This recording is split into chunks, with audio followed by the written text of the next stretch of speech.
contrasting matchup. Let's see how the Young Guns are going to fare against this much highly touted team of FEU. Yes, let's talk about Family Mart Enderun first. And you'll see a lot of familiar names dyan dahil sumali naman na before etong Family Mart Enderun, particularly last season. Pero meron na silang mga nadagdag. Who are these names that stand out? Yeah, because itong Phoenix Fuel Masters, nag-tie up nga sila with Family Mart Enderun. And because of that tie-up, they were able to pick up guys like JV Marcelino and Ralph Tancinco from who were former teammates from the LPU Pirates. Yun na nga, no? Yung dalawang yun, Marcelino and Tancinco will be some of the guys that will definitely need to look out for here. And now for the FEU, Seaoil FEU Extreme Racers, ito naman ang magiging lineup nila. Yeah, quite solid, you know, nothing has much changed in who they are. But again, big names. But ako, I think isang binabantayan ko dyan, yung Ron J. Abarrientos, this rookie coming into this lineup. Let's see how he's gonna fare. Alam na natin na veterano siya dun sa dati niyang kalidad pagka naglalaro sa high school. Pero dito sa level na to, kaya niya pa rin bang dalhin yung ganong klaseng paglalaro? Yung Ron J. Abarrientos, makakasama yung LJ Gonzalez. Oh, think about that backcourt. Grabe yun. Tapos meron ka pang bagong import. Yun yung isa pa nating aabangan dito. Ohula will be the new reinforcement of this FEU squad. And ang dami pang ang dami pang question mark dyan eh. And probably what they need is really more of a steady presence in the shaded area to defend the other imports of other teams because you're stacked. You've got Stockton, you've got Tuffin, you've got Bienes still on their lineup. Yes, nalagasan sila ng ibang magagaling nilang mga veterano pero kahit papano, buo pa rin yung core lineup nitong FEU. One of the more prominent names na nawala, of course, Wendell Comboy, who will be with the San Miguel Beermen. Sabi nga natin the road to the PBA starts here, and now some of the brighter names that we saw from the FEU Tamaraos, now known as the Seaoil FEU Extreme Racers, humangat na sa PBA. It's time to meet the starters in this game.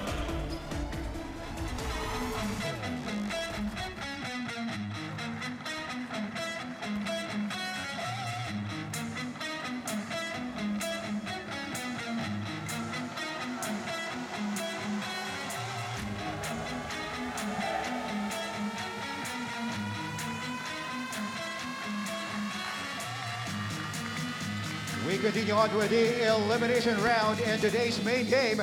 Back here at the United Sports Arena, featuring the Family Mart Enderun College in the Seaoil FEU Extreme Racers in the 2020 PBA D-League Aspirants Cup.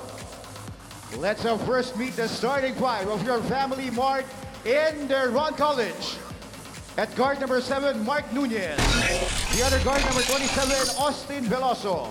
At forward number 10, Carl Baclay. The other forward number 17, Joaquin Mariano. And at center number 15, PM Kowaku. Their head coach is Pipo Noondo.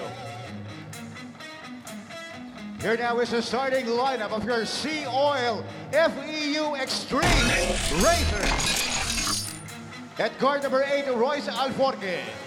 The other guard number 2, Alex Stockton.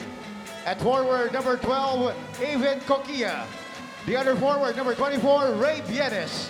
And at center number 6, Emmanuel Ojola. Their head coach is Olsen Rara Rosella. Officiating this ball game are Rodel Labrea, Donald Dowie, Erwin Traballo, and Kenny Holland. Here are the starters for both squads. You have Nunez, Veloso, Kowaku, Baclay, and Mariano para sa Family Mart Enderun. Para naman sa Seaoil FEU, Alforque, Stockton, Ojula, Coquilla, and Bienes. And these are gonna be the matchups that we'll be looking forward to. So wala nga munang LJ Gonzalez at wala ring RJ Abarrientos to start the game para sa Seaoil. And that could be their lethal backcourt tandem pagdating ng second unit. Meron ka pang Ken Tuffin dun, ha? Oo nga, tama, no? And ang lalim pa niyan. Yang sa kanilang second unit, you have Cade Flores and Flores ka pa, that's right. Cyrus Torres, who also was a contributor in their previous stints here in the PBA D-League. Their good presence of mind being able to pick up that loose ball off the jump ball and finishing with the layup. Pero yung isa ring interesting sa akin, Juan, is on the side naman of Family Mart Enderun. Wala namang JV Marcelino, which of course you identified as one of the more expected players to be this team. Ito kasi si Kuwaku is there for them. Veloso puts up a triple. And it will bounce out. Now, let's remember that last season, nung sumali itong Family Mart Enderun, they were spectacular. They turned heads, especially because of one player. And that was Val Chauca. Doon nagpakilala si Val Chauca, but then eventually nga, he transferred to the Adamson University program.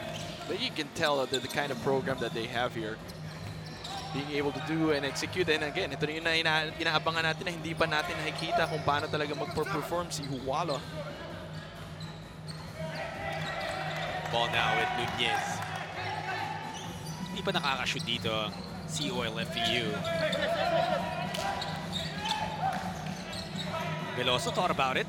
And I think Coach Bibon really wants to test out this current line at hindi niya pa masyadong pinasok yung mga reinforcements na dinagdag niya sa kanyang kupunan. Really making use of that core team that he has. Well, Alforque tried to make things happen here. Tingnan mo naman yung coaching staff. Parang pwede rin maglaro yung coaching staff nila, di ba? May Vic Pablo ka, may Denok Miranda, the Racela brothers, Jonathan De Guzman. Hindi ba yan yung PBA Legends team na nag-iikot? That almost looks like it with all the prominent names there. But so far, itong ang Seaoil still looking for their rhythm in this game. They have yet to score. It's a free throw. Nagminti si Royce Alforque. Tagal tuloy nakatayo ng mga kakampi nila sa bench. And finally, kaya nagpapalakpakan niya mga yan eh. Kasi sabi, pwede na kami umupo. Now Seaoil deploying some pressure in the backcourt. But this is a shorter Seaoil lineup than what we're used to seeing. You know, Bienes and Kyokya basically playing 3 and 4. Oh, but so far, Family Mart Enderun starting out with a bang. Kokia able to answer right back. That's the first field goal for Seaoil. Something that could really get them started. Ito yung naging tres niya, transition 3. And medyo deceptive kasi yung fact na underside sa loob siya naglalaro. Hindi nila alam na may kalidad din sa pagtira sa labas yan. BNS din, ganun din ang kakayahan. Now Veloso has been looking for his shot too. But that's 2 misses that he's had from downtown. You know, he's reading the pick and roll quite well, and yet he's just not able to convert those shots. The drums are out, and that's when you know that school-based teams are playing here in the PBA D-League.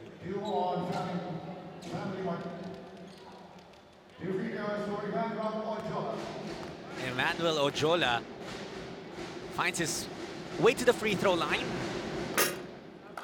A lot of question marks at this point, you know, And surrounding this guy. Ojola is not the typical reinforcement import that we've seen and noticed that played for Seaoil FEU. He's much shorter, stockier though, but a bit heftier and heavier. So let's see how it's gonna fit in this quicker lineup of Seaoil. 7-5 is the score right now. 7.5 minutes left in the first quarter. It has been a very defensive first quarter, but not a lot of defense has slowed down Family Mart. And Seaoil FEU looking for their rhythm. Yep. Daming mga lapses to begin this game, not just on offense, but also defensively. The interesting part of this one, yung head coach ng Family Mart Enderun was a former player of the FEU Tamaraw, si Pipo Nuondo.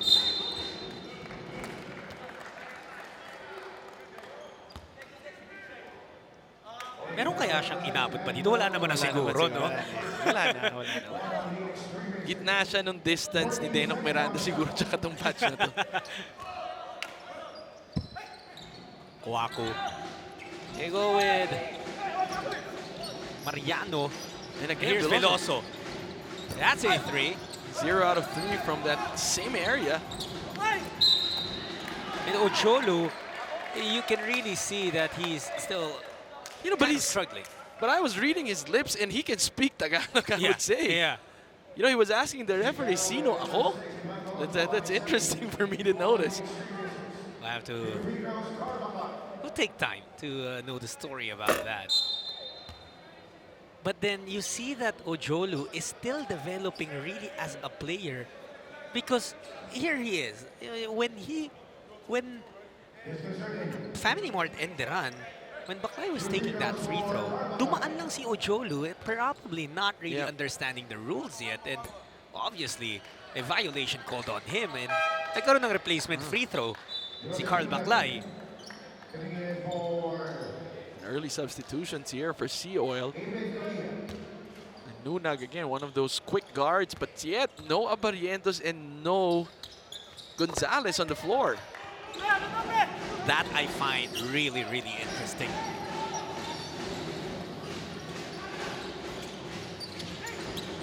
Oh, pass there, not connecting.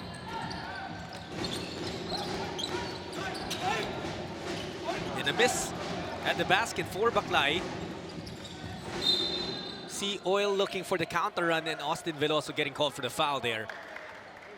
Joseph Nunag, yung first guy off the bench for Coach Olsin Racela. And eto na, papakawalan niya na si LJ Gonzalez, who usually serves as a fire starter for Seaoil FEU. And this is a small, very quick lineup. Bien is playing 4, but you've got Nunag, Stockton, and Gonzalez for Seaoil.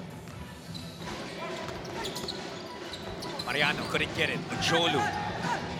Right now, Ojolu is an extra body on the floor, trying to disrupt the offensive flow of Family Mart. But on offense, hasn't really been the best option. Oh, wow. But he says, steady. let me have you think about that again, as he connects his first 2 points of the game. I mean, Kwaku may be towering over him, but the footwork and the strength creating that space for that shot. Jolu. Good move there for Veloso, dahil nung pag-angat nila ni Ray Bienes, he pumped that basketball, forcing Bienes to catch mostly body. So he gets fouled and goes to the free throw line. 11-7 is the score. Family Mart Enderun with a 4-point advantage. About 6 minutes remaining here in the first quarter.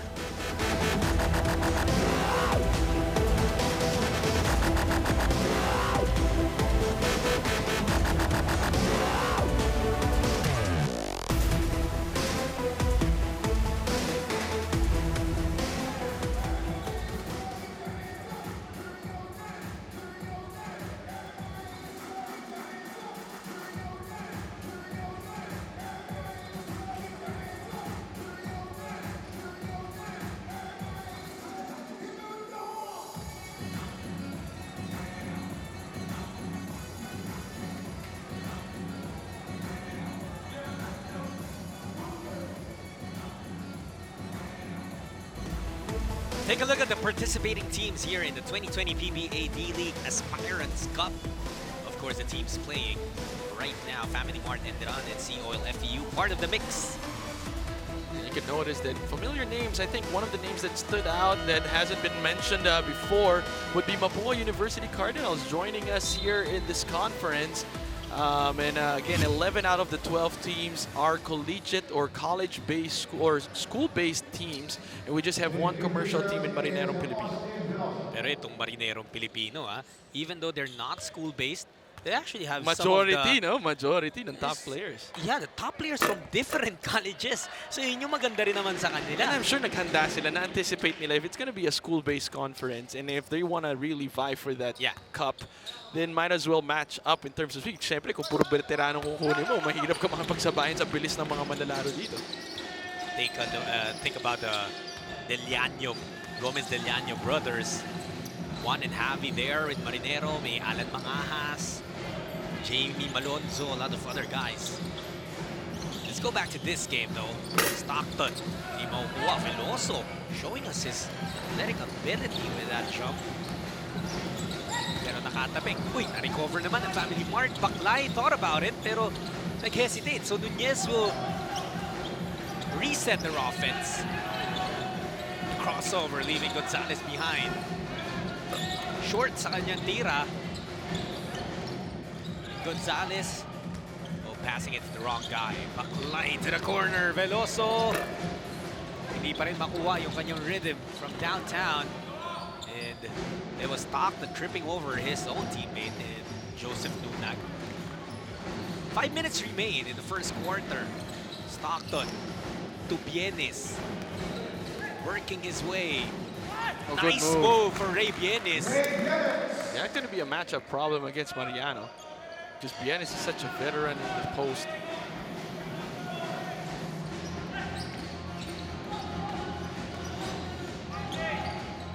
Gonzalez putting some pressure on Nunez, just trying to delay yung pagbaba ng bola nito Family Mart. Offensive foul called there on Family Mart.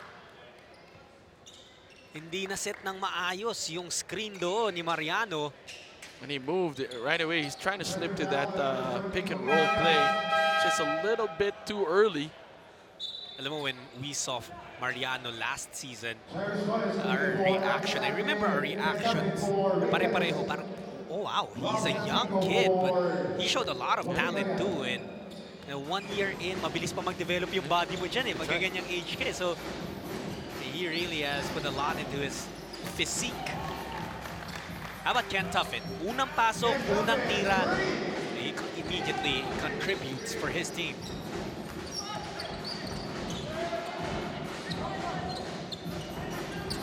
Family Mart. Baklay orchestrating, Kowaku coming out to get it. Altancino finally in the game. One of their reinforcements. Veloso will fire away. He's 0 out of 5, I think, from the three-point line. Only problem is that LJ Gonzalez was all alone, just couldn't get a grip of that basketball. That's the second time around he lost control of the ball.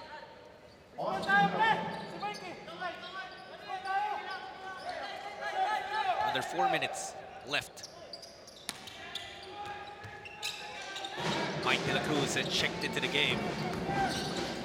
One of the steady shooters trying to create something for Family Mart Enderun, kaso wala nakuha doon. Tuffin goes cross-court. Nawala naman yung bola sa Seaoil FEU. And again, it's being able to control a lot of turnovers from the side of Seaoil.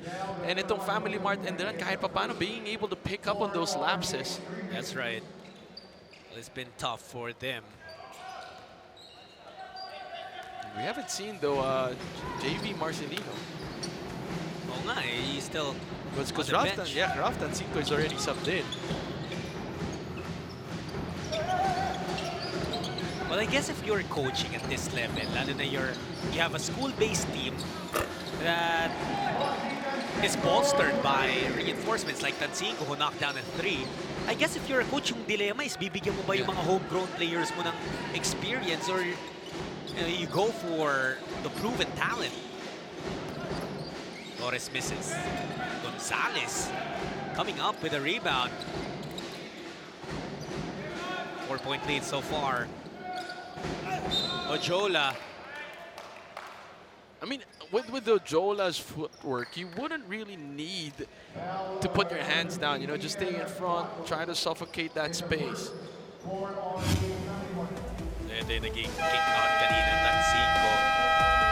Even when he was in LPU, he was a forward with size and with range, making that felt in this game.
here inside the Inara Sports Arena, where we continue the 2020 PBA D-League Aspirants Cup. It's a great day, a great time for sports fanatics, as pretty much all the leagues that we love and support have already gone through, have started their own respective seasons.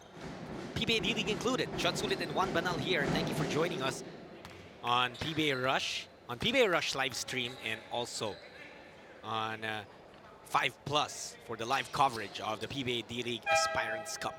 What excites you the most about this season one? And I think a lot of people have, there are a lot of drama stories behind the motivation of each team coming into this league and into this conference. You've got teams that were heartbroken from the previous conferences. You've got teams trying to bolster their experience and just trying to match up with the rest. Some are just, rearing to take what they feel like is theirs. And so, so many backstories. And it's all coming and it's all unfolding in this conference. 12 teams all battling out. No divisions here. So expect every game to be something, productive. Ralston 5, dalawang tres na pinapakawalan. And the players that we were looking forward to seeing in this game are already out on the floor. May RJ Abarrientos and LJ Gonzalez for Seaoil. JV Marcelino is also on the floor already for Family Mart Enderun.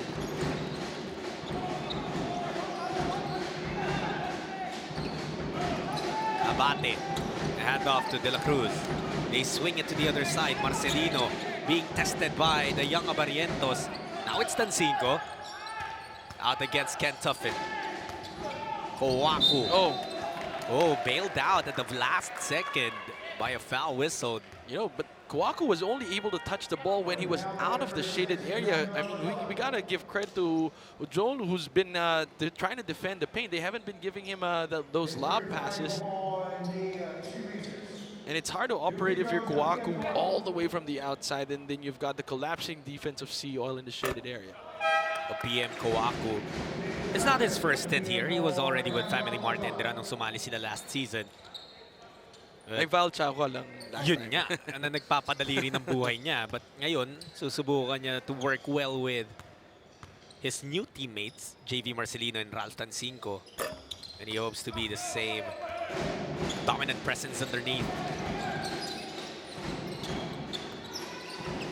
Tuffin will try to go for that shot again. No good.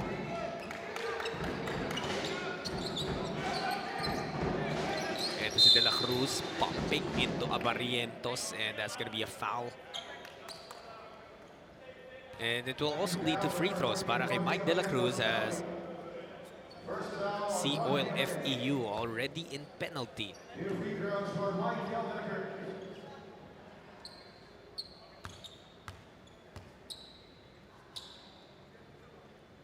First free throw is good.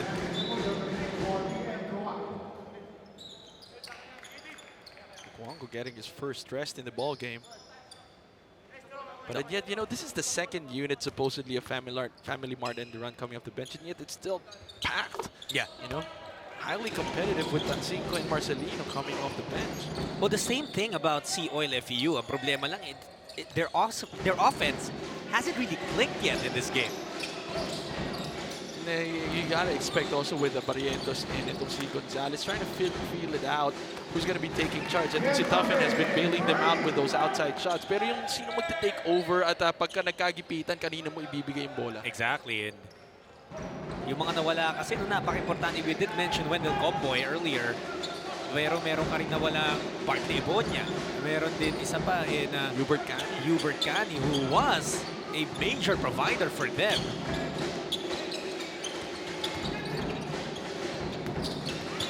Tancinco, ball. Oh, and an offensive foul. Loose ball kind, actually. Yung nangyari, will they call it an offensive? Yes, it is an offensive. Kasi pag tapik ni LJ Gonzalez, Tancinco is trying to recover, and you'll see his right arm or his left arm mga hawi kay Gonzalez to try and get that ball back. Ang pressure ba naman sa'yo, Abarrientos at Gonzalez? Di ka ba naman makukulitan doon? Cyrus Torres, he's known as a shooter, and he brings Seaoil FEU within 3.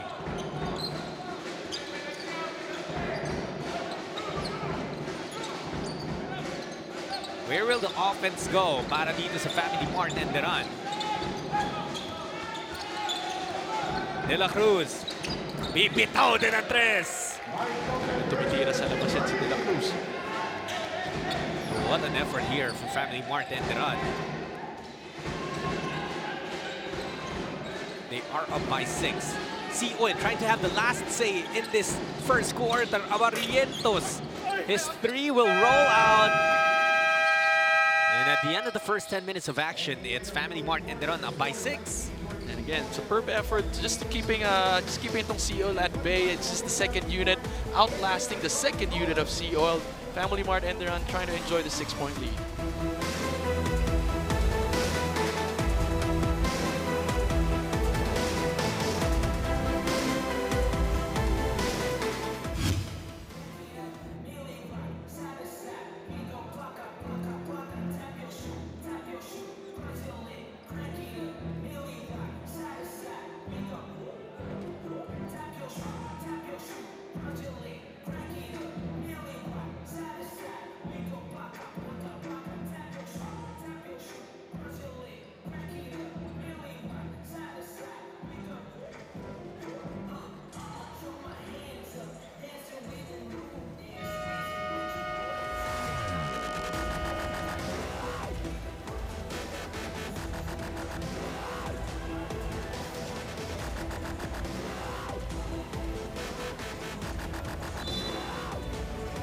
Ralph Tancingo, JV Marcelino, Mike De La Cruz all trying to tow Family Mart to their first win here in this new season, new conference of the PBA D-League. Let's take a look at the format of our tournament. So it's going to be a single round robin with 12 teams involved, and then the top 6 teams will move on to the next round. You'll have a battle there of the 3rd place versus the 6th place in the quarterfinals, and then 4th versus 5th. Whoever succeeds in that round will move on to play against a best of 3 series against the number 1 and 2 teams who automatically move up to the semifinals, and then they'll move on to the next round of the finals, wherein it's also going to be another 3-game series. Couple of misses dun sa side ng Seaoil FEU pero hindi rin naman nakakonvert. It's even a turnover sa panig ng Family Mart Enderun. Seaoil will try to make the most out of this possession. Buong game naghahabol sila, no? But LJ Gonzalez trying to make things happen now. We know how much of a game changer that guy is. Yeah, again, LJ Gonzalez needed space, not really setting screens for him, but just give him the space to operate. That was even against JV Marcelino, so that was a good job. De La Cruz created space for himself, pero hindi nakuha yung jumper. Here's a Barrientos. Oh, beautiful pass! And the foul, setting up his teammate in Dulatre. Ang ganda naman ng pasang yun. Kilala kasing scorer to si RJ. Right. That's why the collapse through the defense, and then at the last moment, dishing it off. Now, RJ Barrientos is very young. You know, he is fresh out of high school, trying to make a dent here in the collegiate level, or the next level at least. But he's tested at a level kung saan mas matanda ang mga kalaban niya. Remember how he represented the Philippines in under 18 3x3, and he really wowed everyone with his performance there. Meron pang ang tinatawag dun sa FIBA 3x3 ng the Barrientos game because of how well he performed there. And you can see the calm and coolness in his face, you know, not really, and you know, you can see a bit of excitement that he's playing in this level. He's been probably wanting to get here, but as you can see, he's just, you know, very composed. I guess it's built in the DNA of being a Barrientos. Seaoil FEU looking to tie things up here. Oh, look at how... Oh, LJ Gonzalez saying, anong tie things up? I'm here to take the lead. I mean, that acceleration, John. Take a look at this. And that's in slow-mo. That's in slow-mo. That's half the speed of what it's supposed to be, and yet it seemed like it was in fast-forward. LJ Gonzalez. That's a tandem we were talking about, LJ and RJ. It's going to be their show for sure this year for Seaoil FEU. Tinabla na ni LJ yung laro, and it's a matter of taking the lead with this bonus free throw. He gets it.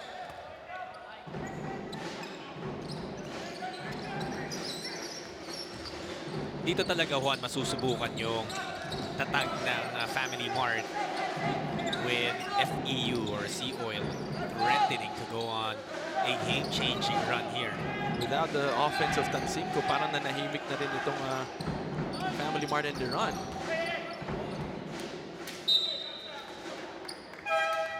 .5 of a second left for Family Mart Enderun. Mahirap tong mga sitwasyong to, pero ito yung gustong-gusto rin ng mga coaches, di ba? Because ito yung mga plays na dinodraw nila, kinokrokis nila eh.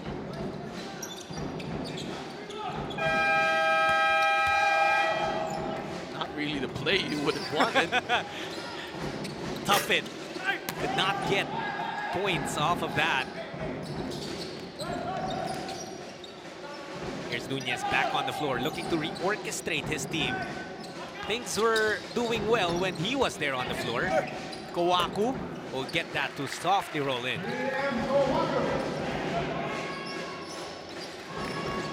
Yun lang yung magiging mahirap with the smaller lineup that Seaoil FEU is going with. Flores missing. Rebound automatically going with Kowaku.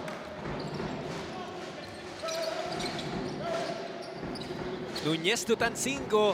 He hits another three. They couldn't post up Abarrientos. They've been collapsing on him. So what he did was he drew out the defense. Obviously, Abarrientos cannot out-jump him for the challenge for that shot. But check that though, it was only ruled a two-pointer para kay Tansinko.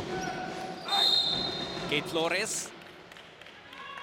You see how well-built that guy is. So nung sinakyan siya ni De La Cruz, pati na ni Abate, halos di niya naramdaman. Tansinko only having a foot on the line that time. Nonetheless, still an important bucket dahil nakakabuelo na itong Seaoil.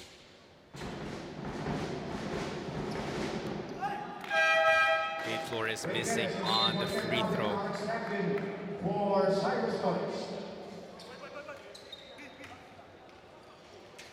What needs to happen here for Seaoil FEU in order for them to... You know, I just feel like at this point, with the kind of rotation that they have, hindi pa masyado, parang ang bagal nilang uminit eh, you know. Whoever gets subbed in, it takes a couple of minutes for them to actually have an impact on the floor. And by the time that they do, they get subbed out because of exhaustion. So, walang makabuelo talaga eh. And Family Mart Enderun, on the other hand, has been, you know, playing the right guys at the right moment. Here's Family Mart moving that basketball around. Abate almost a steal for Stockton. He had a hand on that. Tansinko trying to enter the paint. Oh, and a foul was drawn by Ralph Tansinko. That's exactly what he wanted to get. Yep. Nung umatake siya sa gitna. He was trying to slice two defenders in half, and that was a risky move because of how quick itong si Seaoil nga gets to rotate on defense.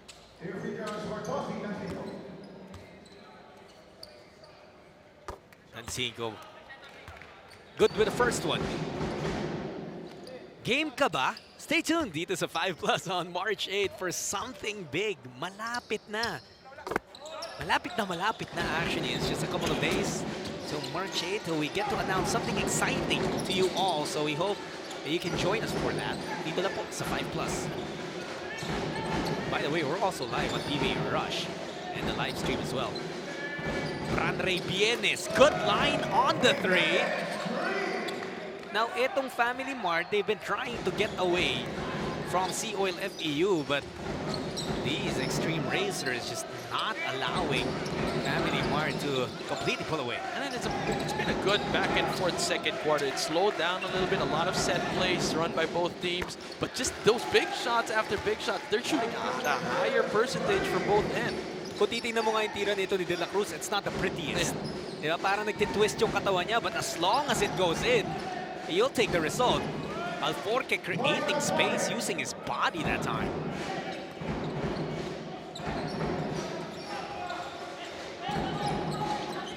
Nunez being pressured. 8-second Oh. violation forced by Royce Alforque. And that was the rule, one of the rules that has been explained to us in the briefing in preparation for the D-League and the PBA. If both feet are on the other side, meaning in the front court already, and yet the ball has not crossed, that's still considered as a back court.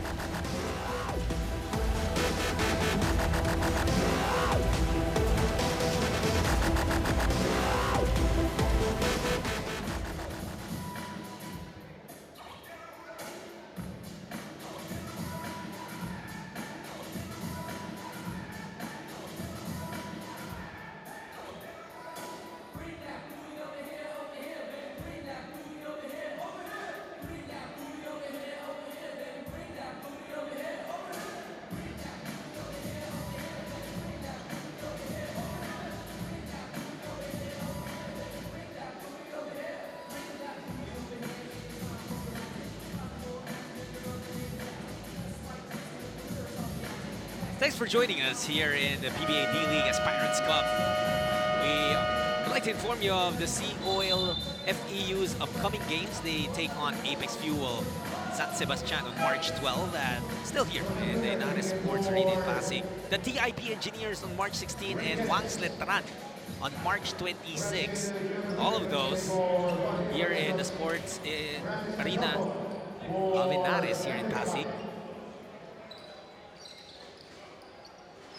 And I think that's something also that is interesting that the PBA D-League provides.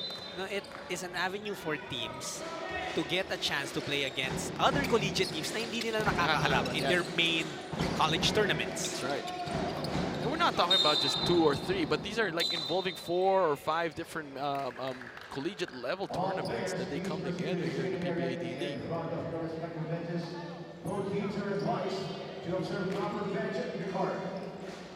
So that play is going to be reviewed as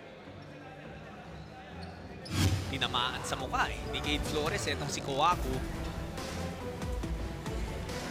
He will make a swipe at the basketball kaso tinamaan talaga dun sa may mata. And obviously, PM Kowaku shaken up by that. Now, there was a basic gesture lifted up by the referees, and that basic gesture is the signal for an unsportsmanlike, flagrant or deliberate foul. We'll get the verdict on this.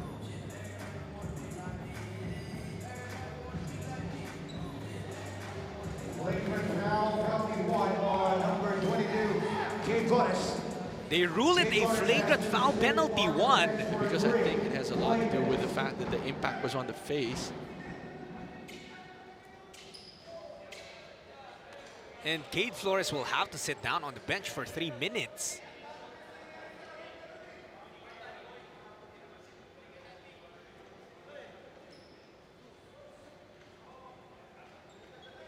And Cade Flores still arguing his call there.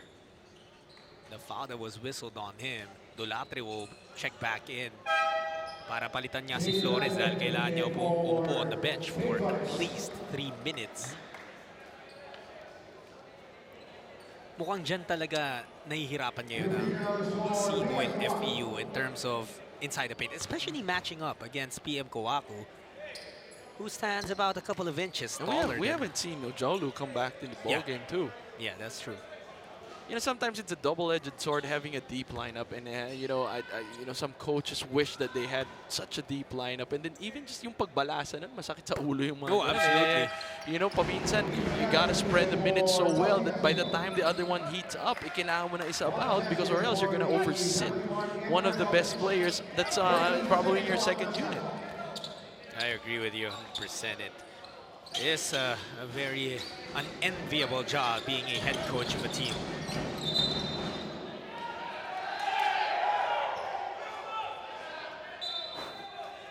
Wow. You know, I'm just not sure about that whistle from the referee. My only point is that it took the reaction of the entire team before he lifted the basic gesture up. And this is the same referee who called the flagrant foul earlier. So that swipe to the, but it's not intentional. I don't think they're going to call anything on that. because it was an offensive foul, but magkaiba yung kay Flores eh.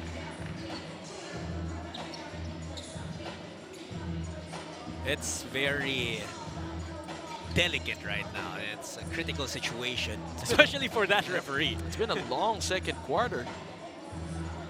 A lot of set plays. And this is after the fact that you played Abarrientos and LJ Gonzalez at the same time, and yet it's this slow. No, man. They ruled it a flagrant foul penalty 1. And now, uupo naman sa bench. Ito si Tanchoco for 3 minutes. Okay, I don't mean to put you on the spot, but I kind of will, really. But did it feel like a makeup call? No, I don't think it's a makeup call. It's more of a fair call. If you call the other team for the same justifying reason, then if it happened on the other side, you have no choice but to make the same call. And I think the referees based it on the same explanation why they had to sit Flores down. They used it also to explain why they have to sit the other player down on the other side, because it involved the face, it involved an extra movement, you know, so it's beyond just an offensive call. So mukhang may chance naman maging quits kasi si Kuwako kanina 1 out of 2 and now Stockton misses the first free throw too. But for both teams, these things are sayang na mga opportunities eh.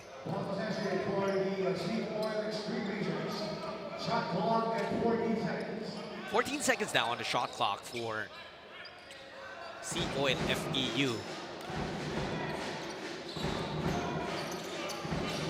Forke using that. Oh, he's screen wide from open. Latte. Nunag was wide open for like good 3 seconds. And Nunag took a bad fall, but... And that was his teammate there, though. And that was a duty foul committed by Alex Stockton because they saw their player, their teammate, hurt on the other side, unable to get up, which is unfortunate because he made a pretty move. You'll see it here. Really got away from the defense. But his teammate was underneath.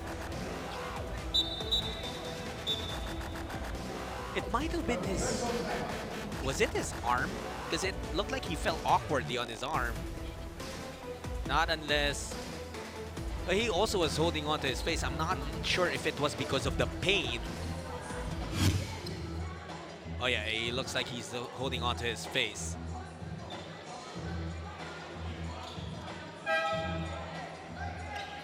Oh, we have... I think it's bleeding. Yeah, and obviously something that will have to be checked on. It's tough when you're a player. You just made your a nice basket. You feel like you're gaining momentum, gaining rhythm, and then you have to exit the floor. Seems to be a boxer's cut on the upper right eye. Pero eto, balik tayo sa laro with 5 minutes remaining. In the second quarter, isa na lang yung hinahabol nitong Seaoil FEU.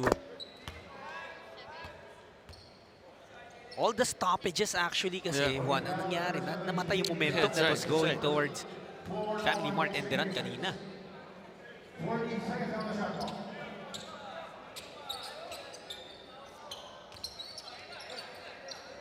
Waku gets the inbound. Mariano hinahanap niya. De La Cruz again coming out. This time coming up short dun sa kanyang 3-ball. Gonzalez changes direction. Cyrus Torres from the corner. That's a 3. And he knew exactly where to go. He knew that if he drove to that side, it's gonna make the defense. It's gonna give the defense an easier time to recover to where his teammate was. So what he did, he drew it to the other side, kicked it out the opposite side. Would you believe that this is actually the biggest lead that Seaoil FEU has had in this game?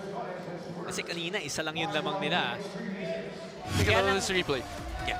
And you see Gonzalez switching sides just to create enough space for Torres to have an open shot. And he switched side away from the side of Torres. That's why, because if he continued in that side, malamang mas madaling makaka-recover yung depensa kay Torres if he kicked it out. So he went the opposing side for better kick out. Isa pang 3 para sa Seaoil, not this time. De La Cruz, pass was deflected. Steal wasn't completed though. Veloso, bigay kay Mariano. That's something he does. Knock down threes. Nagkaroon ng scramble dun sa depensa ng Seaoil, and when they were able to recover, they left the guy out. Ooh, that's the second time na nagkaroon ng unforced turnover itong Seaoil FEU. The first one was when Gonzalez was all alone for a rebound, as di nyo makontrol. Ngayon naman si Stockton. The defense was there, pero it really wasn't because of the defense that he lost control. Dulatre doing a good job staying in front of Kowaku, but just the relentlessness of BM Kowaku getting him points. Another 3-point lead para sa Family Mart Enderun. Oh, Gonzalez, beautiful play. Stockton, bibitaw, and it's short. He hesitated. No, Mariano, good trailing effort there. Nobody went down from Seaoil. And then you can see that Coach Olsen Racela is just livid. Take a look at this move.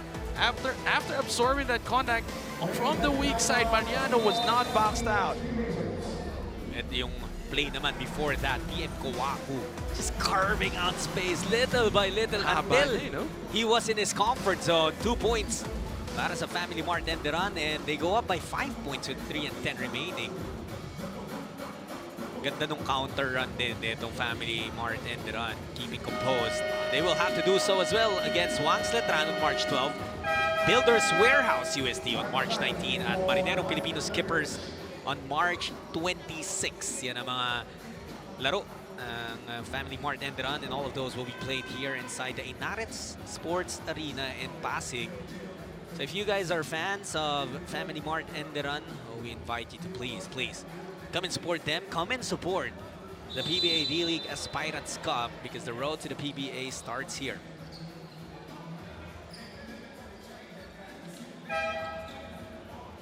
Ray Bienes, sinusubukang gisingin ng kanyang koponan. I think it's safe to say that we've seen much better games from Seaoil FEU, this FEU squad, in previous occasions, and we know they can play better than what they are doing right now. I mean, we're not taking away any credit to Family Mart Enderun, because they are battling out against itong Seaoil. Abariento showing a bit of some shiftiness, pero nag-shift din ang possession doon sa kanyang basa. Kowaku getting away. Kowaku delivering the news.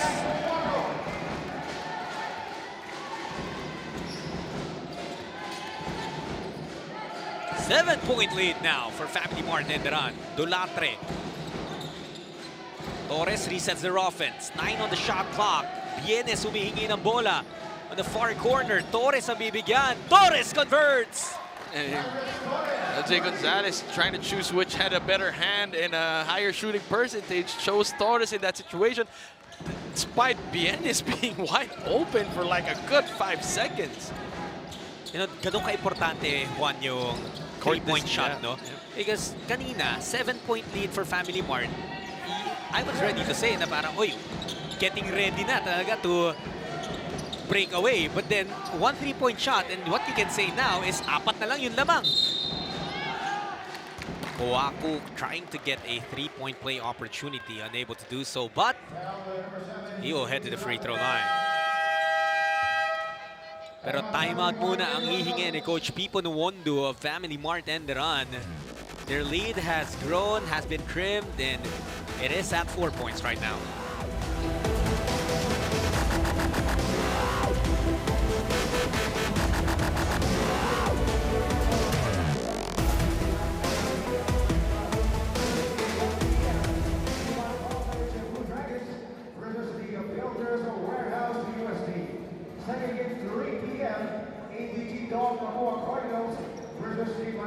Filipino Skippers. Third and last game at 5 p.m. Seaoil Green Archers versus the Karate Kid CE Scorpions.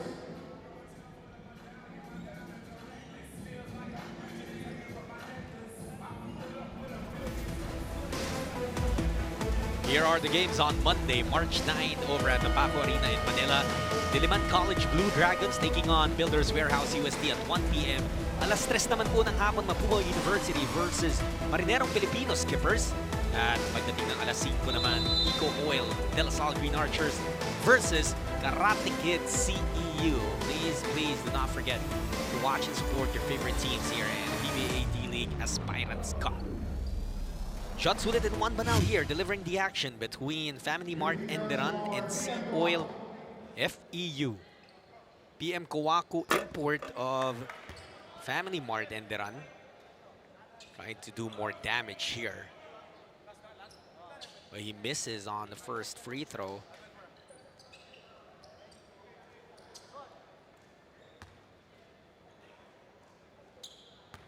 He has one more coming his way. That's 9 points now for Kawaku. Started taking over when we barely saw Jaolu, here in the second quarter. Nobody really put a body on him and pushed him out of his comfort zone. Gonzalez, labas kay Abarrientos, finally takes a three and buries it too.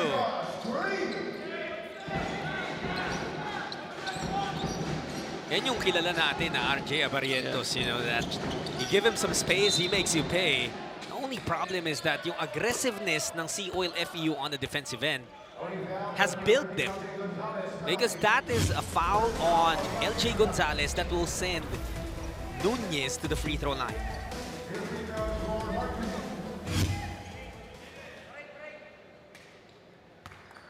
Mark Nunez, the point guard of Family Mart Enderun, calmly sinks that first free throw. And he's holding his ground against these guys like LJ Gonzalez and Abarrientos. I agree, kasi siya yung isa sa mga pinakamasusubukan talaga dito eh. Kuma-counter punch eh, di ba? I mean, you receive a couple of hit from these guards of Seaoil, and yet, but he's holding his own. Well, the lead of Family Mart back up to 4 points. Celso going to Abarrientos, the counter. Iwan kay Celso. That's the second time that RJ Abarrientos has brilliantly set up a teammate. And you know, you're building on the fact that he's definitely a scorer. And in every decision that he makes, you first think that he's going to go strong to the hole. And then that last second decision to drop it off, Celso a beneficiary of that. Kanina si Dolatre, nabigyan niya ng 3-point play. Although hindi nga nakompleto ni Dolatre yun. Ito si Celso naman pinasahan. And Daniel Celso makes sure he gets a 3-point play. Munti ka agad mabawi. Oh, what a play there. Pero sumobra rin. Thankfully for Veloso, Kawaku was there. Oh, Kawaku erasing that completely.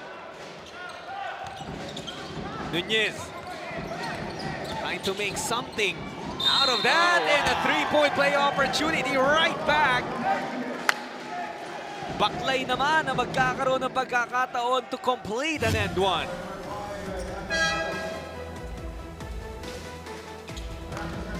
Just moving without the ball, itong si Baklay filling in the lanes. Abarrientos took a risk there, trying to foul because they're making itong Velasco go through so many screens, and even Nunag. And then what Abarrientos is doing is cutting those screens, and they paid dearly. And the replacement free throw will be given here dahil si Abarrientos daw maagang pumasok dun sa 3-point line.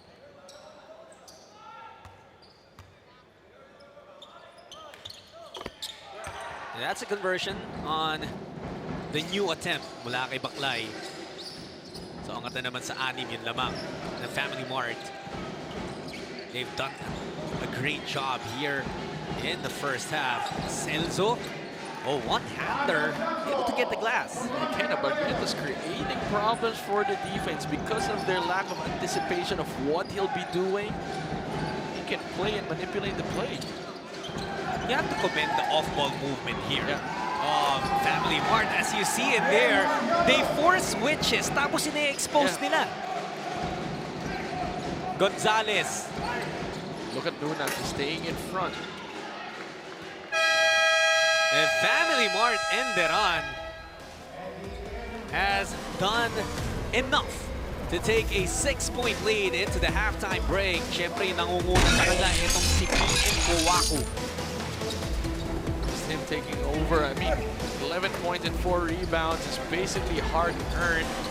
After Seaoil, a couple of lapses, Joel not showing up in the second quarter. That's when he started taking over.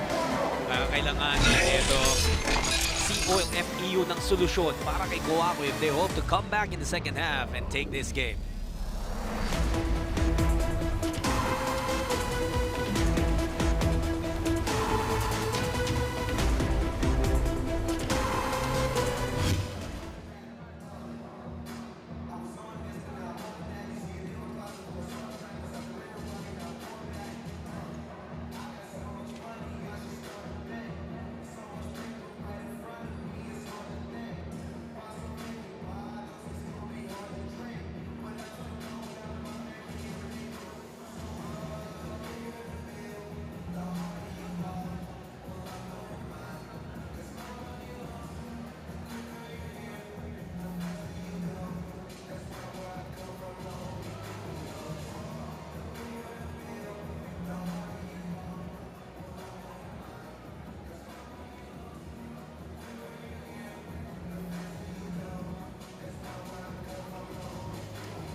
6-point lead for Family Mart Enderun at the half.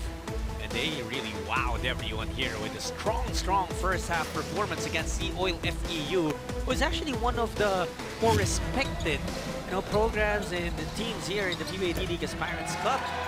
But what a showing it was for all the guys in blue. Yeah, I mean, I'm going to stand corrected. In the beginning of this coverage, we said that it's an Enderun coming in with a younger team, and then you've got Seaoil coming in with a more veteran, solid lineup. But, with all the changes that happen internally from both ends of the floor, you'll see that itong Family Mart Enderun is reinforced by veteran players, and itong Seaoil actually lost their veteran players. So I'd probably have flipped the switch and say it's the other way around. Kaya naman itong Family Mart Enderun showed a lot of composure despite the small and mini runs that Seaoil had, led by LJ Gonzalez. And right now, even if Seaoil is shooting better at 50%, Family Mart Enderun is doing a good job both ends of the floor. Free throws, they've been doing better in that category. 13 made compared to the 6 of Seaoil. Turnovers there, also to the advantage of Family Mart Enderun. But the bench scoring, Seaoil FEU is trying to latch on in that secondary support that they're getting off the bench. Their first 5, not so much. But Family Mart Enderun holding their end of the stick. Daming mga factors dito sa laro natin, but the rebounding is one of the biggest. 23-16 rebounding, and wala pang nakaka-matchup dito kay PM Owaku. He has 11 points, and spurts kasi from different guys on the side of Family Mart Enderun, kaya kita mo tatlo na sa kanila agad yung in double digits. As for the side of Seaoil FEU, I would say it's kind of normal for them not to have a guy in double digits yet at the half.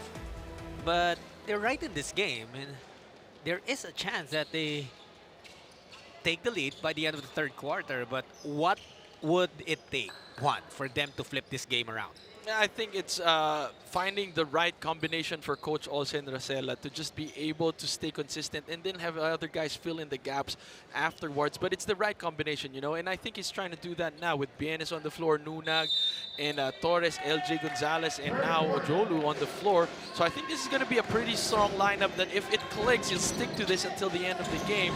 And from the end of Family Mart Enderun naman is just making sure that they shuffle their players, keep it. I mean, they didn't do any much false moves in the first half. Just remain consistent and remain aggressive. Take the fight to Seaoil. Rebounding talaga yung nagiging lamang ngayon itong Family Mart Enderun. Pero with Ojolu there, this is what we were talking about, yeah. John. See, with the defense of Ojolu, it puts a body on Kawaku, and he's having a hard time operating and just getting around that stocky build of Ojolu, which we didn't see in the second quarter. Well, ito kasi si Ojolu is, ang naging problema niya in the first half was he picked up 3 personal fouls, kaya rin siya na-limit. But now that he's back on the floor, he's trying to do more damage while staying away from a 4th foul, dahil that would really change things for him. Randre Bienes nagsisimula na rin mag-ambag as he knocks down a triple. Veloso will take that screen from Mariano. Nag-isipang umangat. And you see how much nag-iba yung atake ni Kawaku when Ojola was there on the floor. Pero hindi nga lang makascore yung import ng Seaoil FEU. Veloso out to Nunes. Wide open, pero walang makukuha doon. And a foul will be called on Kawaku. Good positioning mula kay Ojola nagresulta dun sa foul na yun. And this is what we were talking about in the first quarter. That Kawaku had to earn and get his positioning with all those shoving and bumping from Ojola. And now he's having to work again to jump for that position here in the third quarter. Something that they always say, diba? Go to work early para makakuha ka ng opportunities. Shots have barely fell for Seaoil FEU. I mean, I'm talking about shots na usually na ipapasok naman nila. Pero look at the defense there of LJ Gonzalez. Here he is, bigay kay Bienes. LJ going to Torres. Wide open, nakapag-dribble pa ng isa para mananet. I mean, Judd, if you were to hesitate and pick who you're gonna get and recover to, you won't even have to think twice if you saw Torres wide open. You'll just go. But di ba rin na magkamali kayong dalawa at pumunta kay Torres kaysa hindi kay Torres? Because he's a streak shooter. Nunez susubukan bumawi, way off. And a rebound taken by Nunag. Pagkakataon na naman para sa Seaoil na kunin ang lamang. Naipasa sa maling tao ni Gonzalez. Oh, good Oh, move. Baklay. Slithering through with that sidestep. Thing of beauty para dito kay Carl Baklay.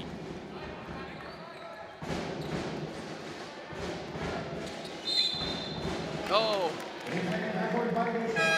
That's the second time called in this ball game. These lapses, if your Seaoil, will sting you in the end. And that is exactly why you leave out one player na, you know, hindi naman talaga ipe-pressure pero sasabayan niya yung nagbababa ng bola. And the chance that magkaroon ng mental lapse and he will score a turnover off of your opponent. Like you said, nangyari na isang beses sa Family Mart, nangyari na rin. Oh, that's a travel. Hindi nasalo na maayos ni Bakla yung handoff nito ni Kawaku.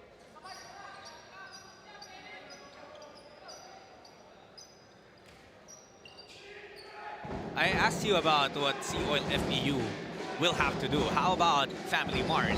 Ano pa bang pwede nilang gawin dito? No, I think it's just staying aggressive. You know, those, and you know, just taking it to the, not even slowing down the ball game. You know, just keep attacking, keep penetrating, and keep Seaoil guessing.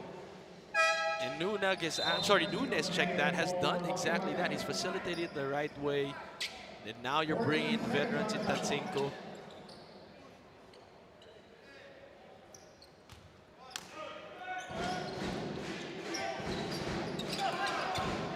Ojola.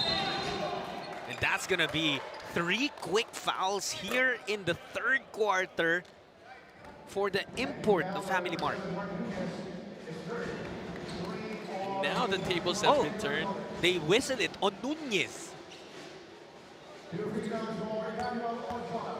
think they're dodging that foul, but Kawaku, I think, will be subbed out nonetheless. But I thought that it was...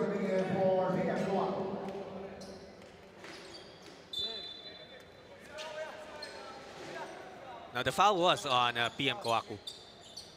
So now it's Ojola who has this window with Kawaku on the floor. Oo nga eh. It's interesting how things have reversed here. Tabla tayo. And ngayon naman, Family Mart is the smaller team with Ojola on the floor. Tatsenko, however, is there. Oh, and they double dribble dahil inangat niya. Nakita niya kasi aabutan ni LJ Gonzalez yung handoff eh.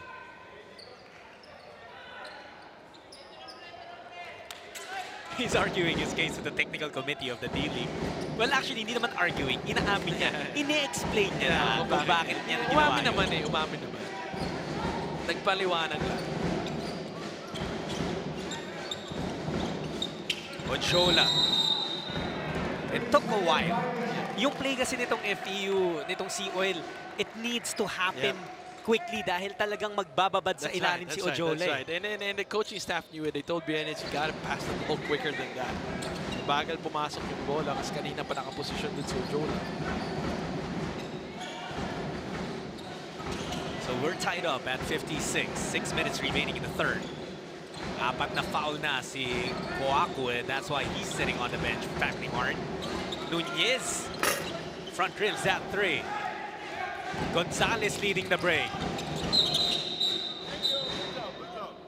And the Sakundo will be whistled dahil he did early work. Oh, yeah. Maaga bumabato si Ojola. O minsan kasi pag ikaw yung big man, wala kang choice eh. But this is a crucial situation one for Family Mart dahil malapit na sila mag-penalty early in this third quarter. Pag-uusapan nila kung anong gagawin nila in this timeout.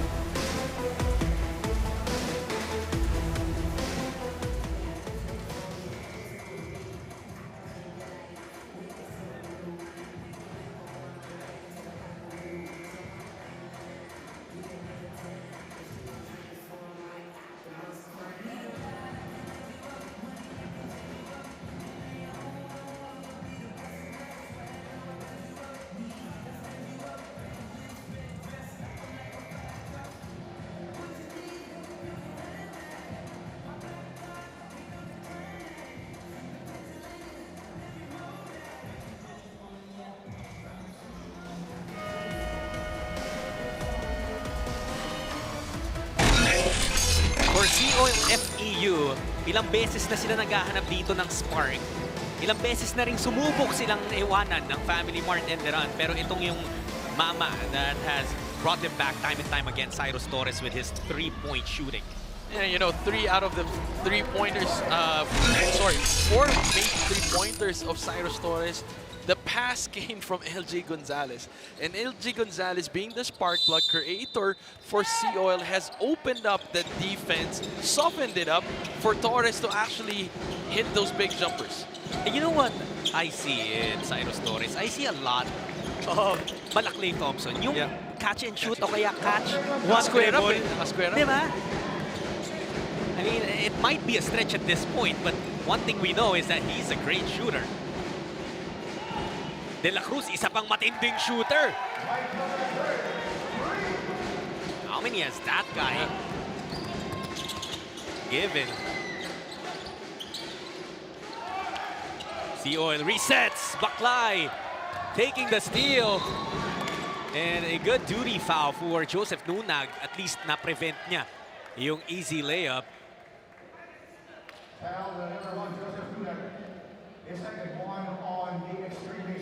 Pero ang laking bagay nung bitaw ni Mike De La Cruz doon na tres.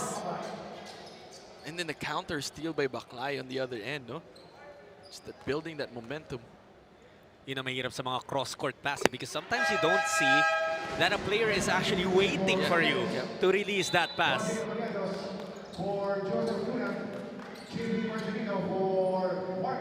So naglabas na ulit ng mga bala itong sina Coach Olsen Racela and Coach Pipo Nuondo. JV Marcelino back in for Family Mart. And you have Ronje Abarrientos on the floor for Seaoil FEU. Sumabay na rin sa pagpasok si Ken Tuffin.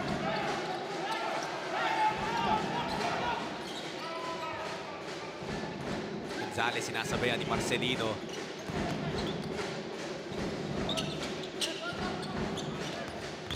LJ goes up and draws the foul from JV Marcelino. And he has a chance to tie this game again. What a move here for Gonzalez. Dinahan-dahan yung kanyang bantay. And he was reading kung saan nakakarga to si Marcelino. And then when he felt that a certain release on the defense, spun around. Too late for Marcelino to react. JV Marcelino, of course, joined the PBA draft earlier this year. Doon actually nakuha yung kanyang kambal na si JC. However, JV unsuccessful in getting signed. Enlex ang kumuha dito kay JV Marcelino. Tancinco lines it up. Tancinco will miss. Rebound taken by Gonzalez. Forward pass to Stockton. Saves it to Tuffin. Bibitaw naman si Ken. And that's a miss. Ochola, miscommunication. nahulog na lang sa kanya. Abarrientos also. Wow, Marcelino. Marcelino and De La Cruz went for the same ball. Nobody caught it. And then Ochola fell on his laps. Let's remember na itong si Mike De La Cruz, parte talaga ng Enderun. Itong si JV, recruit nila, di ba? Parang additional player, reinforcement. So maybe the chemistry isn't exactly there yet. Of course, that cannot be an excuse. Pwede naman mag-utsa. Sakundo. Wow, jumper is good.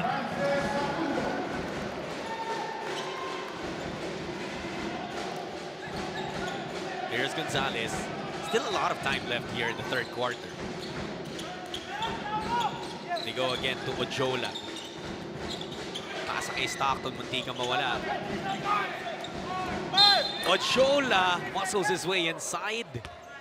And that reposting of Ochola has, created problems for the interior defense of Enderun. You know, they kick out, the defense would relax a little bit, and then Ochola go straight back to reposting and resealing.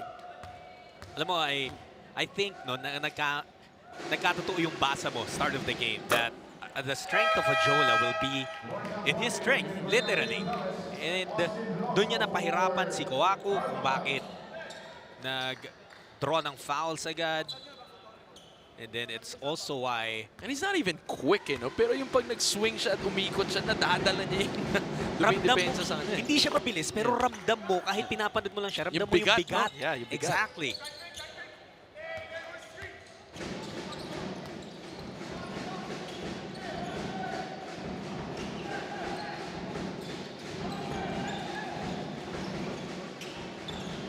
De La Cruz off on that triple. Fork and Stockton. They go to the corner. Balik kay Tuffin. Good look. Good shot. And the result is also good. Good pass back by Abarrientos there. Lumamang na ng apat itong Seaoil FEU. Marcelino trying to calm things down sa panig ng Family Mart Enderun. De La Cruz losing the basketball. Yeah, forcing the issue second time around. Abarrientos asking for it. RJ Abarrientos, money on the three!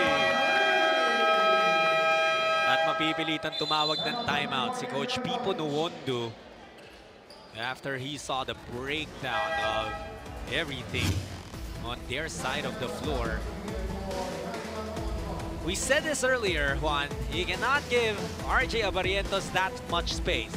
The same can be said about Ken Tuffin and pretty much every shooter on the side of Seaoil FEU.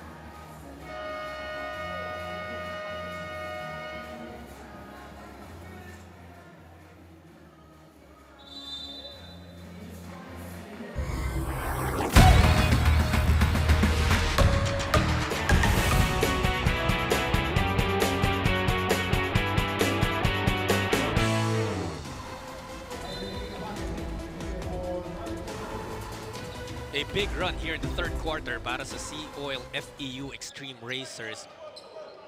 They have taken a 7-point advantage, the largest that they have enjoyed in this game.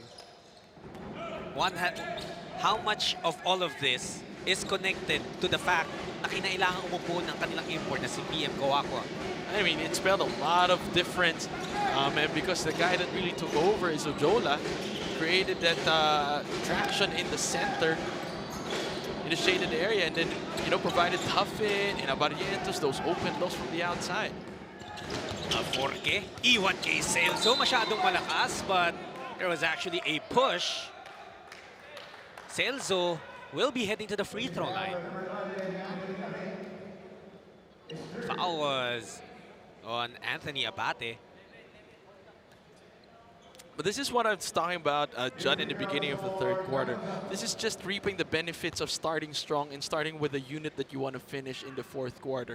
They had the right combination, set the tone properly. By the time that their second unit came, they're just technically in support of what the first unit has started. And hindi natin nakita sa first half yun. A lot of trying and testing and seeing what combination will work for Seaoil.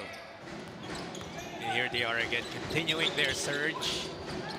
Abarrientos bibitaw na naman. Pareho ang resulta. Another triple, and oh boy, Seaoil FEU has had a big run here in the third quarter. Family Mart will need to find a way to produce points kahit nasa bench nila ang kanilang import. And there it is, Veloso answering the challenge, heeding that call. Finally, Veloso nailing one. Been struggling the whole game. Better time to come to break this ice. Oh, Stockton with an athletic finish. It felt like he was in the air for 2 days. He likes doing that, you know, those acrobatic shots because of his ability to hang in the air. Known defender yan si Alex Stockton, pero bigyan mo ng pagkakataon. He'll hit it as well as Anthony Abate. Releasing the arrow here, keeping Family Mart Enderun in this game. Tuffin, wide open. Hindi masasagot ng tres, pero dalawang manlalaro Again. na naman ng Family Mart. Nag-aagawan. And they lose it out of bounds. Yeah, that's the third time around in this ball game na hindi nagkaamuyan yung magkakampi.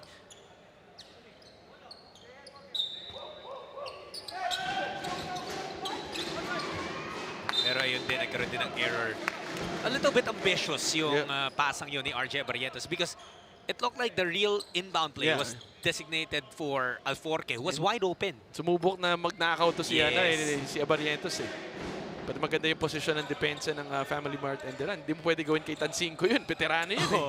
But alam mo, to some extent, I also understand why he tried to go for that big play. Minsan kasi nasa kumpiyansa mo at in that situation eh. Ang ganda ng nilalaro nila. Oh, good pass. Hindi nga lang natapos ni Celso. To the dismay of Seaoil FEU. That 5 got pushed.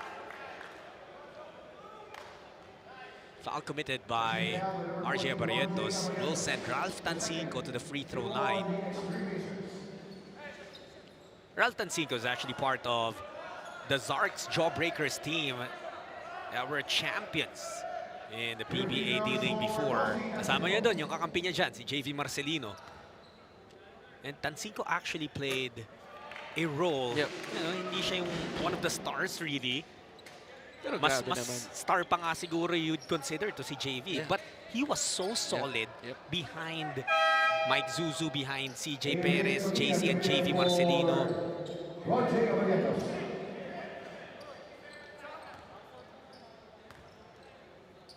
Ngayon lang natin nakita to si Koki again back in the ball Yeah. game. Ganun kalalim yung bench din na tong Seaoil. He started the game for them. Pero yun nga, hindi na ulit nabigyan ng playing time until now. Tuffin moving that basketball around. 2 seconds separating the shot clock and the game clock. Tuffin is open. Just a long two. Ken Tuffin drills it.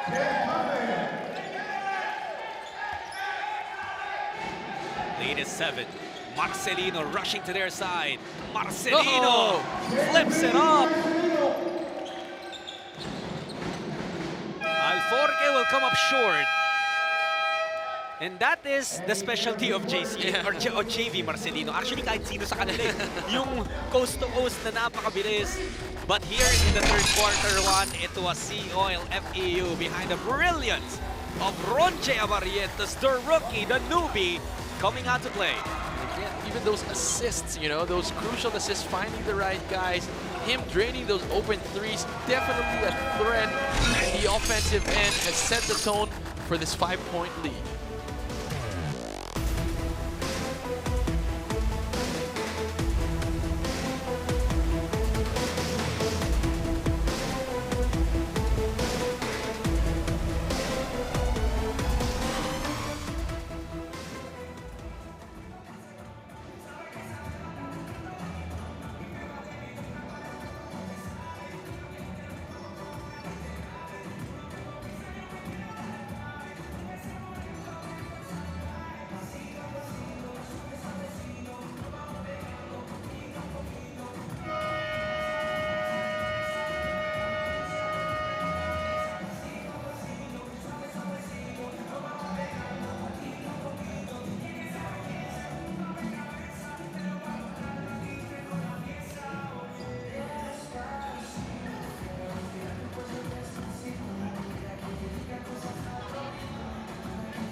Coach Ryan Bedia, formerly also of Gilas Pilipinas, now part of the Seaoil FEU coaching staff. Lots of other guys enjoying the action here. Is the 2020 PBA D-League Aspirants Cup. And a lot of people thankful that it's basketball season once again, aren't you, Juan? Yeah, definitely. I mean, 2 months is way too long, Judd, for us to just get a feel of this kind of action once again. Alam mo, lalo na natapos kasi yung last natin na natikman na basketball was yung pagkakampyon ng Gilas Pilipinas in the SEA Games. Let's take a look at the quarter scoring. I think a big difference there in the third quarter, almost doubling the output. Itong Seaoil FEU, doon talaga sila bumitaw. give them enough cushion. At some point nga, plus 15 in that quarter, yung Seaoil FEU is just so happened na nagkaroon ng late baskets itong Family Mart Enderun, including that one from JV Marcelino to end the quarter. Family Mart hoping to wake up here in the fourth. Alforque drilling another three-pointer. All of a sudden, just the outside shooting of Seaoil, very high rate. Here's Abate. Marcelino. If you're Coach Pico Nuondo, you might want to see more from JV Marcelino right now. Pero I think it's been pretty obvious one na yung chemistry nga, familiarity with some of his teammates, wala pa eh. And they're trying a little bit too much. Trying to force the issue with JV.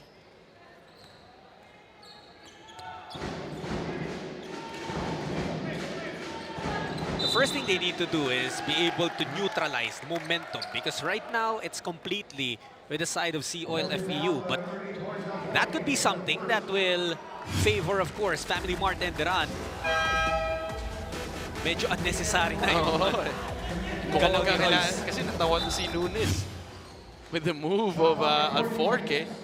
What's funny is that naiwan niya na si Nunez eh. Inabangan niya pa para lang, With para that extra itulak. shot, that's right. 14 made three-point shots for Seaoil FEU.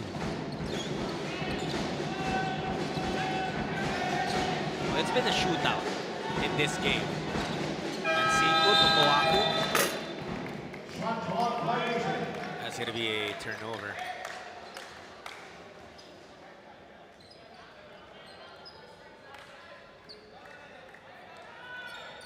About a minute has gone by here in the fourth quarter. Staying steadily ahead is Seaoil FEU. Toughen inside to Ajola.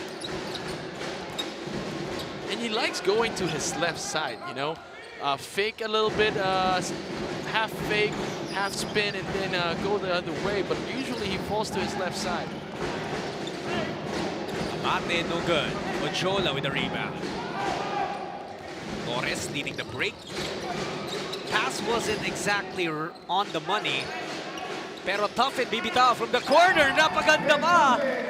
It could have been easy 2 points. But how about a little bit more difficult, but a 3? 15 points now in the ball game for Toughen, and it's all been from the outside.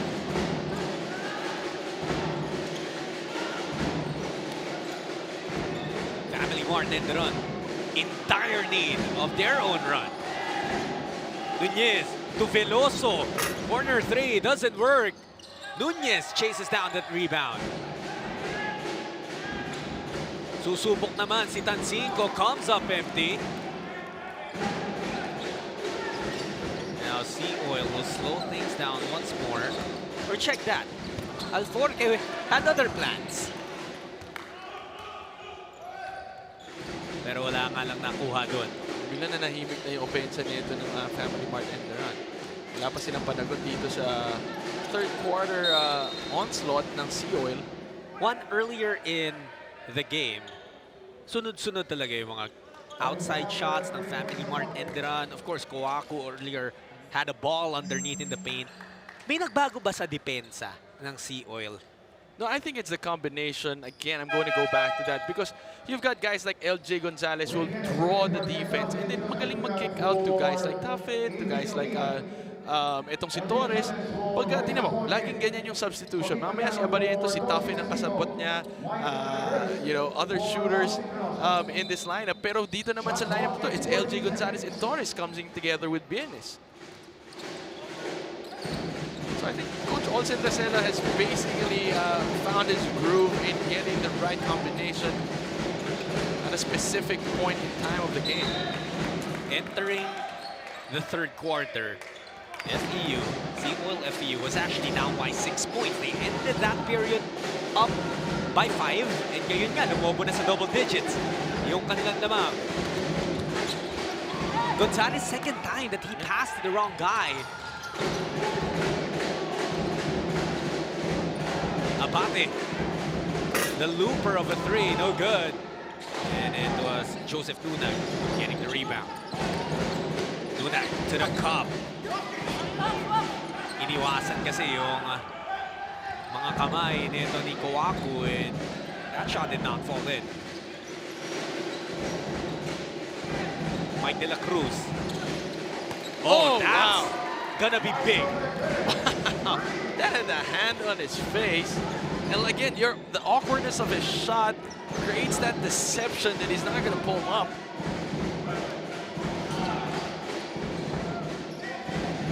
Kanina, tuwing gustong humabol or gustong lumamang nitong Seaoil FEU, itong si Mike De La Cruz yung bumibitaw ng mga mabibigat na tira, especially from downtown.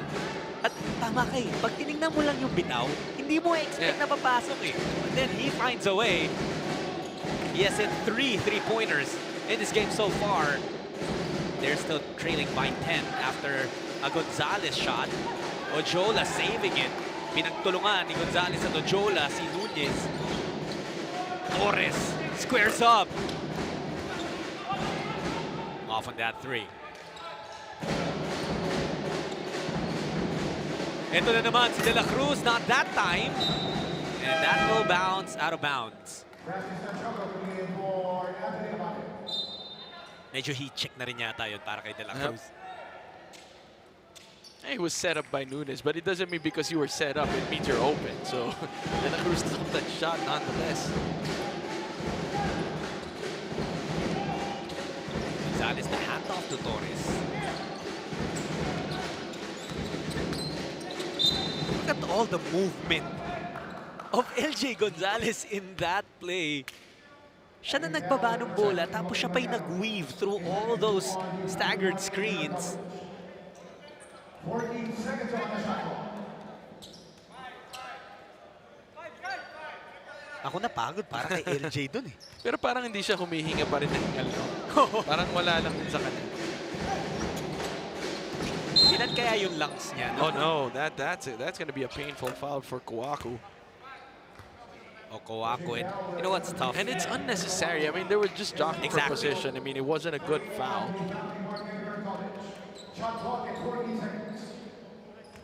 The tough part there is hindi pa nga nai-inbound yung bola. Right.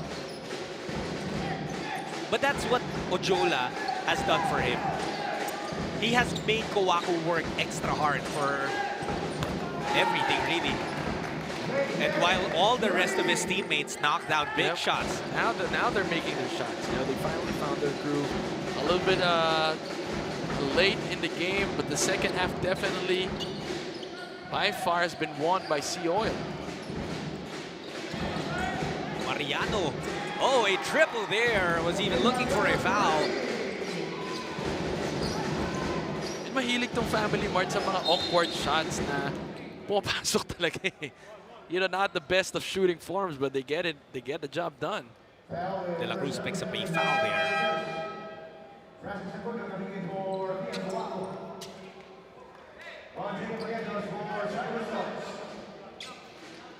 It's a 10-point lead still for Seaoil FEU, and they got that just in the second half. Upo muna si Cyrus Torres. On the floor right now para sa Seaoil are Gonzalez, Abarientos, Bienes with the basketball, Ojola, and Joseph Nunag. Ganda sana nung galaw ni Bienes. Just couldn't get it to fall in.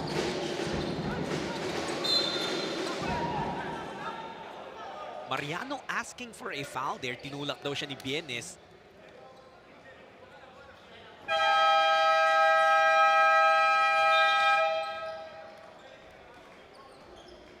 And a timeout will be whistled here. 4:15 remaining in this game. Seaoil FEU looking good so far with a 10-point lead.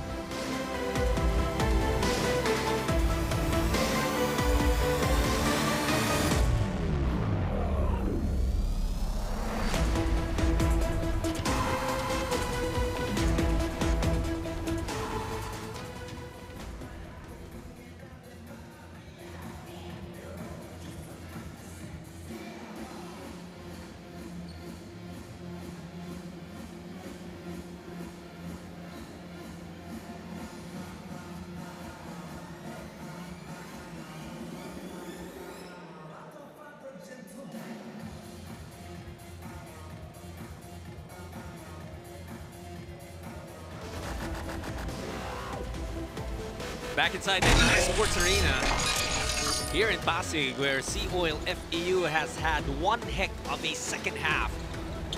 Again, pumasok tayo ng third quarter. Family Mart Enderun yung lamang ng 5 or 6. And things have changed. Kentucky with 14 points. I can't say leading the way because I don't think anyone really is leading the way for FEU, for Seaoil.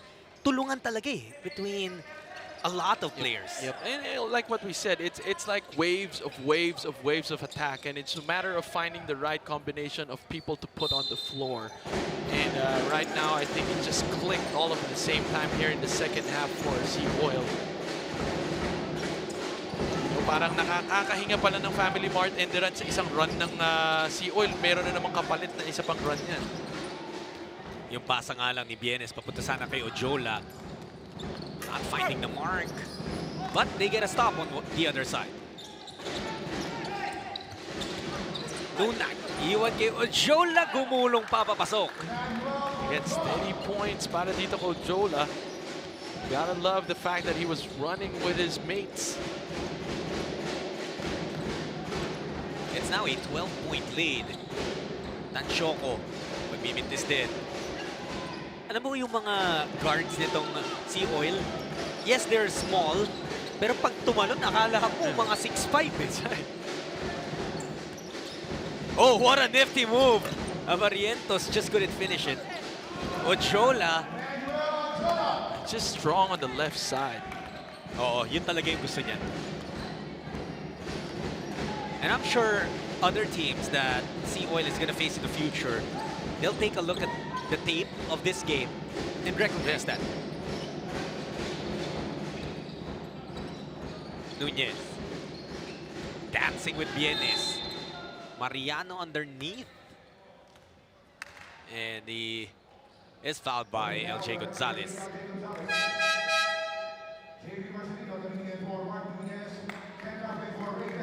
Marcelino replaced by Nunez. A timeout now whistled by Family Mart Enderun. They are now down by 14 points. Everything working towards the side of Seaoil FEU here in the second half. It's only going to be a 30-second timeout for Family Mart Enderun. How do you gauge this game so far and the action that we've seen? I'll ask you that in a bit, but let me ask our viewers something. Game ka na ba? Game ka ba? Game na ba kayo? Stay tuned dito sa 5+ on March 8 for something big. Malapit na, and we are very, very excited to announce something on March 8. Do watch out for that. And while you're waiting for March 8, we invite you to enjoy the action of the PBA D-League Aspirants Cup.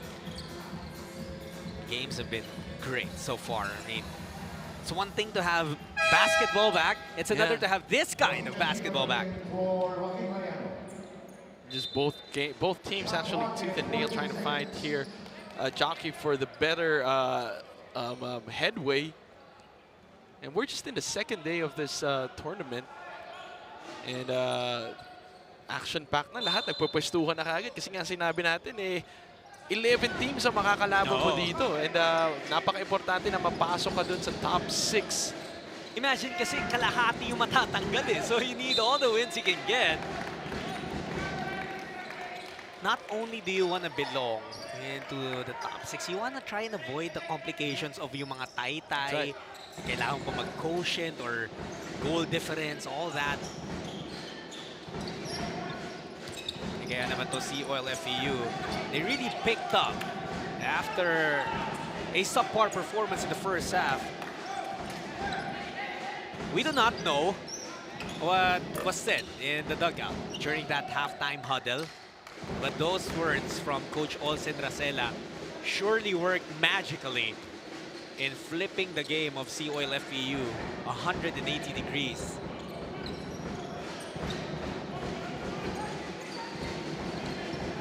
A few of the guys that we were expecting to just contribute. JV Marcelino. De La Cruz hindi nakuha yung kanyang tres doon. Which was actually arguably yung pinaka-libre niyang tira, yung pinaka-walang bantay. Gonzalez back out to Abarrientos.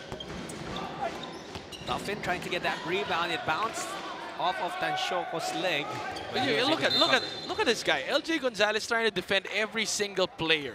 I mean, why?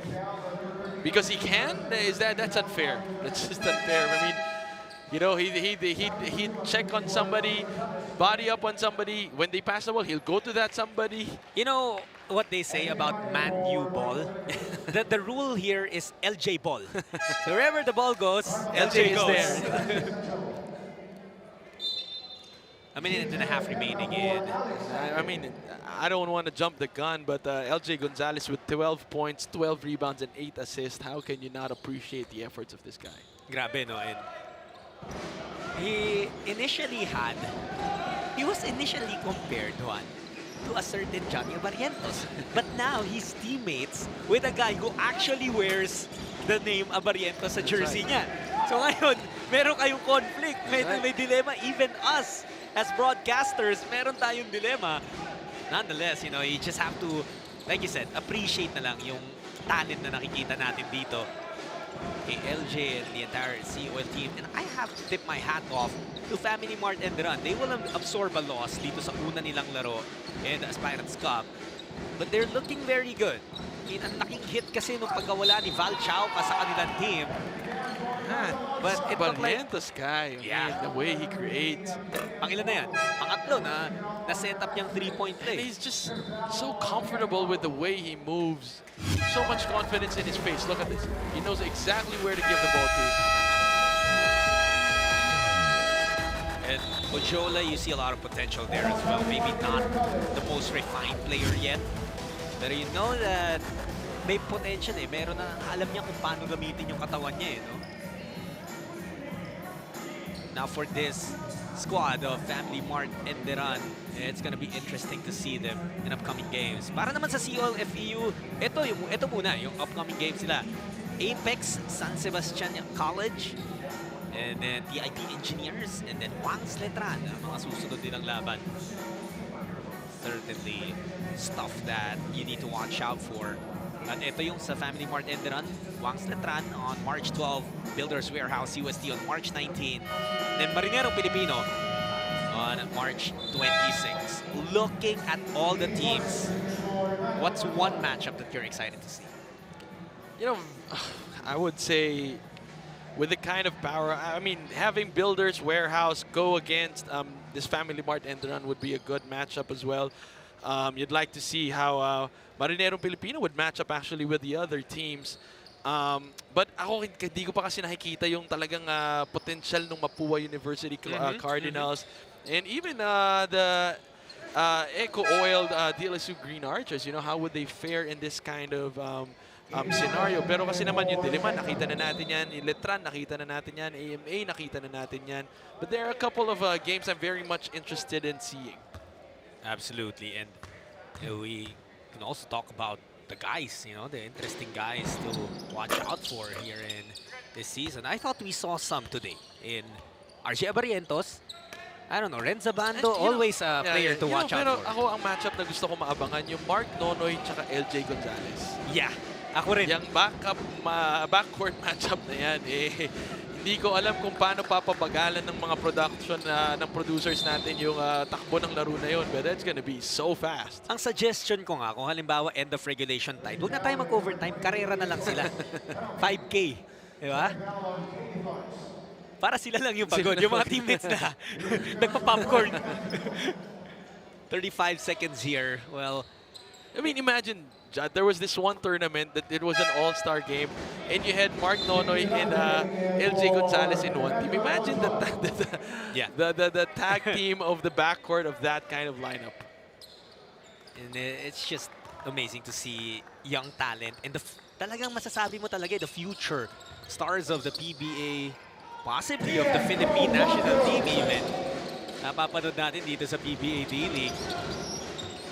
Diba nagkaroon tayo ng special draft in the PBA, and those guys, we saw those guys here in the PBA D-League. Yep. Isaac Go, Nieto Brothers, si Alain Bolinadi, Andre Suerte. oh, man, this guy is not done. hindi pa pala siya tapos. This is the future of Seaoil. 17 now is the lead of Seaoil FEU. And Tancinco will come up empty there. Abarrientos will hold on to that basketball and will let time expire. 99 to 82. What a second half that was for Seaoil FEU. Ang ganda ng simula ng Family Mart Enderun, but they could not keep it up until the fourth quarter. Yeah, pulling the right strings itong si Coach Olsen Racela come third quarter. That 30 to 19 barrage from Seaoil spelled a whole lot of difference, created the cushion enough to land this 99-82 win. Very impressive showing in the second half for this team built by the FEU Tamaraos, the Seaoil FEU Extreme Racers. But you did say that one guy stood out amongst them all, LJ Gonzalez, with a near triple-double. Yeah, 12 points, 12 rebounds, 8 assists, 50% from the field. Just, flirting with the triple-double. And again, the overall impact of LJ Gonzalez in this ball game. He started out that third quarter, pushed the tempo, and Family Mart Enderun did not have an answer back to what he contributed. Yung ating schedule on Monday, March 9 over at the Paco Arena in Manila, Diliman, College Blue Dragons versus Builders Warehouse UST at 1 p.m. Alas 3 will be Mapua University versus Marinero Filipino Skippers. And at 5 p.m. it's gonna be Eco Oil De La Salle Green Archers versus Karate Kid CEU. Dito na muna po magtatapos ang aming handog ng 2020 PBA D-League Aspirants Cup. For my partner Juan Banal, for everyone behind the coverage of the PBA D-League, my name is Josuit. Maraming salamat po sa inyong suporta for the PBA and the PBA D-League. We'll see you in the upcoming games.